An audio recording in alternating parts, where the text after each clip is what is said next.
Monsieur le Président du Sénat, Monsieur le Président de l'Assemblée nationale, Mesdames et Messieurs, en vos grades et qualités, chères lycéennes, chers lycéens, merci beaucoup, Monsieur le Chancelier, pour cette invitation, malgré tout, et la délicatesse qui vous a conduit à faire les travaux nécessaires pour l'accueil, donc, de cette commémoration. Je suis heureux de vous retrouver en ce lieu. Les vraies conquêtes, les seules qui ne donnent aucun regret, sont celles que l'on fait sur l'ignorance. Si je cite ces mots, ce n'est pas simplement parce qu'ils furent écrits par Napoléon Bonaparte le jour même de son élection ici à l'Institut, le 25 décembre 1797, mais parce qu'ils décrivent en quelque sorte ce qui nous réunit sous cette coupole, chacune et chacun ce soir, à l'occasion de ce bicentenaire. La lutte contre l'ignorance, l'amour du savoir et de l'histoire, et la volonté de ne rien céder à ceux qui entendent effacer le passé au motif qu'il ne correspond pas à l'idée qu'ils se font du présent. Non. Napoléon Bonaparte est une part de nous. Il l'est parce que dire son nom continue de faire vibrer partout 1000 cordes d'imaginaire. Les canonnades de la campagne d'Italie, l'entrechoquement des sabres d'Austerlitz, les suppliques grelottantes des soldats de la Grande Armée engagés dans la campagne de Russie. Napoléon Bonaparte est une part de nous. Parce que l'action et les leçons du guerrier, du stratège, du législateur, autant que du bâtisseur, portent encore jusqu'à notre siècle. Il l'est, car à mesure que son mythe s'est construit, il devint cette part de France qui a conquis le monde. Chateaubriand, dont vous avez rappelé l'un et l'autre la relation tumultueuse avec l'empereur, a saisi en quelque sorte, dans ces termes qui résonnent encore aujourd'hui, ce paradoxe: vivant, il a manqué le monde, mort, il le possède. Vous êtes lycéen, lycéenne, et l'institution même du lycée, la forme d'université, nous connaissons parfois la grande école que vous rejoindrez dans les mois ou les années à venir, nous en devons quelque chose à Napoléon. Et pour venir ici, à l'Institut de France, vous avez traversé Paris et sans doute êtes-vous passé devant l'Arc de Triomphe, l'église de la Madeleine, la colonne Vendôme, peut-être avez-vous traversé le pont d'Austerlitz ou d'Iéna, parcouru la rue de Rivoli, ces chefs-d'œuvre d'architecture et d'urbanisme, toutes ces références, nous les devons aussi à Napoléon. C'est là, vivant, et bien peu de destins, il faut le dire, ont façonné autant de vies au-delà de la leur. Et c'est ce qui fait que nous sommes rassemblés ce jour. Non pas pour nous livrer à une célébration exaltée, comme le fit en 1840 le peuple de Paris au retour des cendres de l'empereur, mais pour une commémoration éclairée, pour regarder notre histoire en face et en bloc, dire comme nation ce que Napoléon dit de nous et ce que nous avons fait de lui. Napoléon, en 1802, vous l'avez là aussi évoqué, a rétabli l'esclavage que la Convention de 1794 avait aboli. En 1848, avec Victor Schœlcher, la Deuxième République a réparé cette faute, cette trahison de l'esprit des Lumières. Elle a honoré au Panthéon ceux qui, comme Toussaint Louverture ou l'abbé Grégoire, portèrent alors le flambeau de l'universel. Napoléon, dans ses conquêtes, ne s'est jamais véritablement préoccupé des pertes humaines. Chateaubriand ira jusqu'à l'accuser d'avoir sacrifié avec force exagération, il faut bien le dire, 5 millions de Français. Goya immortalisa le massacre cruel de civils espagnols en mai 1808. Nous avons ensuite depuis lors, placé la valeur de la vie humaine plus haut que tout, que ce soit dans les guerres ou dans les pandémies. Napoléon, ainsi fidèle à l'esprit de 1789, a gravé dans le marbre l'égalité civile entre les hommes dans le Code civil, la protection de la loi pour tous avec le Code pénal. Nous avons poursuivi cette œuvre de progrès en agissant pour l'égalité entre les femmes et les hommes et en retirant du Code pénal le plus cruel des châtiments, la peine de mort. Comme nous avons aussi élargi le chemin de mérite tracé avec le baccalauréat en ouvrant progressivement notre système éducatif au plus grand nombre. Au fond, de l'Empire, nous avons renoncé au pire et de l'Empereur, nous avons embelli le meilleur. Commémorer ce bicentenaire, c'est dire cela, simplement, sereinement, sans céder jamais à la tentation du procès anachronique qui consisterait à juger le passé avec les lois du présent, mais en retraçant ce que nous sommes, nous, Français, une société historique, un pays de temps long qui avance sans effacer, sans nier ni renier, mais en réinterprétant sans cesse, en reconnaissant, en cherchant à comprendre. Une nation palimpseste qui reçoit les héritages sans testament, en peuple libre.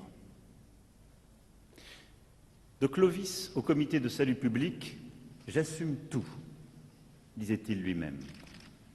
Aujourd'hui encore, nous assumons tout. Mais la vie et l'œuvre de Napoléon ne valent pas seulement pour ce que nous en avons fait en tant que nation. Si sa portée est sans frontières, si son éclat résiste à l'érosion des années, c'est parce que, charriant l'universel, sa vie porte en quelque sorte en chacun de nous comme un écho intime, faite de vertus anciennes et de paradoxes si contemporains. La vie de Napoléon est d'abord une ode à la volonté politique. À ceux qui jugent les destins figés, les existences écrites à l'avance, le parcours de l'enfant d'Ajaccio devenu maître de l'Europe démontre clairement qu'un homme peut changer le cours de l'histoire. Supprimer ses choix, son génie militaire, son énergie, ses options tactiques à Toulon, Austerlitz, Friedland ou Wagram, le visage du monde d'hier, comme celui d'aujourd'hui, en eût été changé.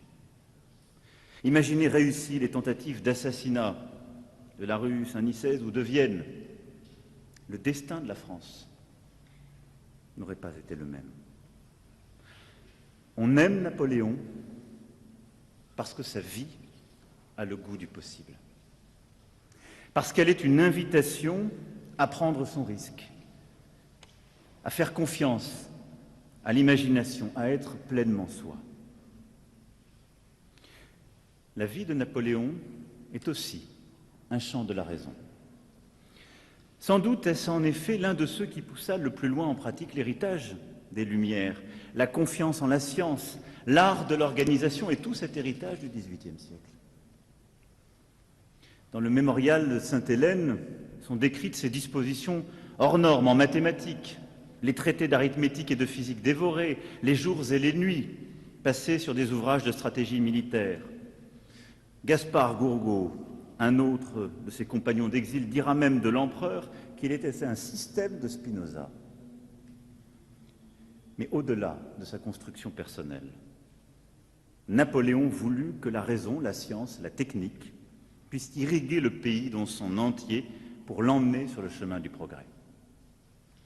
Ce fut ainsi la réforme de l'école polytechnique qui donna et donne encore à la France des générations d'ingénieurs au plus haut niveau. Ce fut pour l'art militaire Saint-Cyr qui forma et forme toujours des officiers de génie. Napoléon voulut aussi, à chaque fois lui-même, contribuer à la progression du savoir scientifique et de la recherche. La campagne d'Égypte, pour ne citer qu'un exemple, plus encore qu'une entreprise militaire de conquête, fut une expédition scientifique. Depuis l'Institut, où il se montrait assidu, Napoléon convainquit plus de 150 mathématiciens, chimistes, géomètres, architectes, médecins, botanistes, parmi les plus en vue de son temps, de rejoindre une commission des sciences et des arts qui eut la charge d'étudier la civilisation, la faune, la flore, les techniques d'administration de l'Égypte.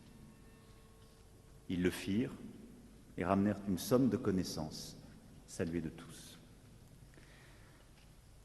Sa vie, enfin, est une épiphanie de la liberté.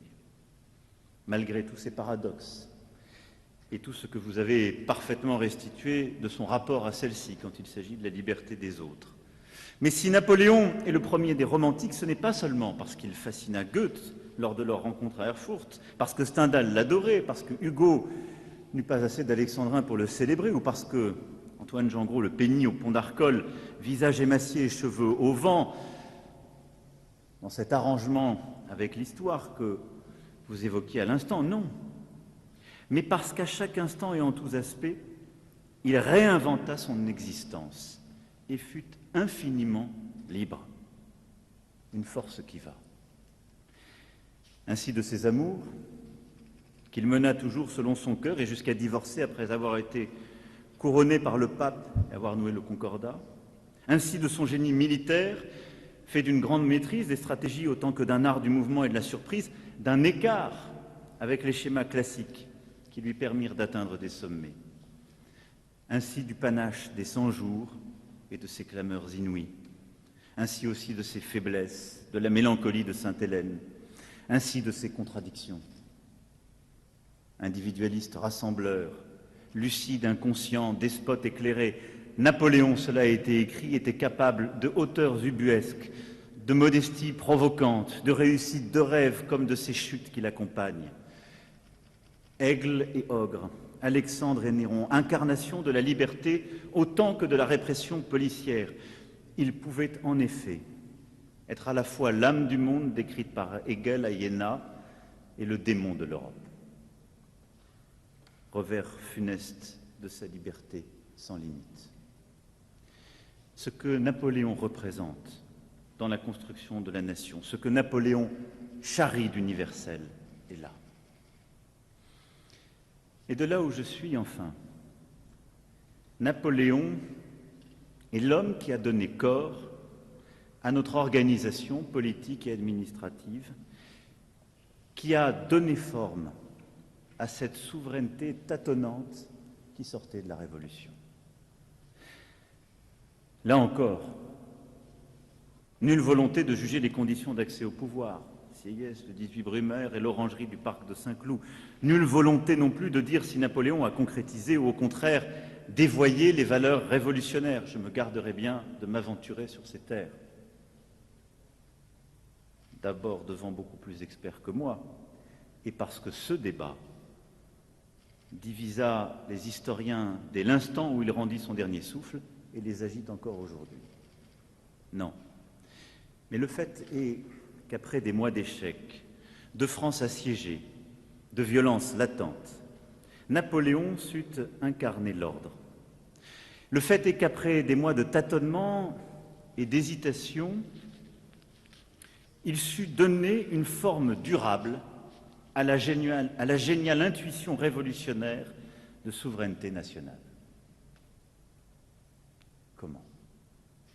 Napoléon comprit très vite la nécessité de répondre au vertige de la fin du droit divin, en le substituant par une autre légitimité, une autre transcendance. Ce fut pour lui le peuple français. Tout ce qui est fait sans le peuple est illégitime. Mais derrière le peuple français, ainsi déclaré, ainsi installé comme nouveau foyer d'une souveraineté nationale, d'une transcendance ainsi trouvée, il n'y avait évidemment pas les libertés démocratiques. Il y avait tout de suite encore la forme de l'État. L'État, au travers entre autres des préfets et des maires qui se déployèrent bientôt partout dans le pays, permirent à la nation de rester une, l'État à travers les grandes institutions mises en place alors. Napoléon comprit aussi qu'il devait rechercher sans cesse l'unité et la grandeur du pays. Il le fit par la guerre, en trouvant à la France des ennemis communs comme l'Angleterre, en répondant aussi à la soif française d'universel par une projection du modèle révolutionnaire à l'échelle de l'Europe.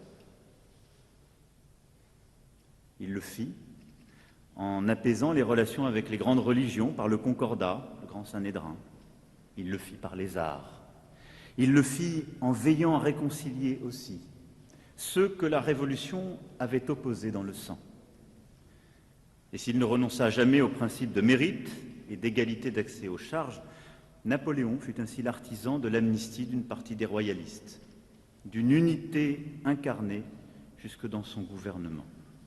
Au fond, l'acteur résolu d'une synthèse nationale concrétisée jusque dans les symboles utilisés lors de son sacre. La main de justice, les abeilles mérovingiennes, le collier de l'ordre de la Légion d'honneur. Car son ultime intuition fut de vouloir combler le vide laissé par la figure du roi le 21 janvier. La solution de celui qui devint en 1802 consul à vie fut radicale, confier dans un oxymore extraordinaire la République à un empire, en devenant empereur des Français. Ambition personnelle, assurément, façon de prévenir toute tentation de retour à l'état antérieur et d'ancrer la révolution dans la durée, certainement. Les Français, en 1789, ont fait, écrit Tocqueville, le plus gros effort auquel se soit jamais livré aucun peuple. Couper en deux leur destinée, se séparer par un abîme de ce qu'ils avaient été jusque-là, de ce qu'ils voulaient être désormais. Le génie de Napoléon fut d'aider les Français à rompre définitivement avec ce qu'ils avaient décidé d'abandonner en 1789 et de franchir cet abîme. Il ne pouvait cependant tout à la fois ancrer la Révolution et interdire aux Français le goût de la liberté dont elle était porteuse. En cela, 1789 fut plus fort que Napoléon. Vous êtes lycéen. Comme Français, vous vous inscrivez dans cette histoire. Vous n'en êtes ni les responsables, ni les gardiens. Vous pouvez l'aimer, comme la critiquer. Encore faut-il l'apprendre, la connaître. Mais elle est là. Elle vous construit. Viatique pour affronter ce siècle, elle fait partie de vous. Et vous avez à la continuer.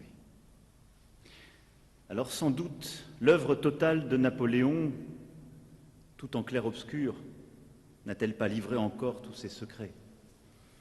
Mais incontestablement, elle continue de nous forger. Et le soleil d'Austerlitz brille encore. Vive la République! Vive la France!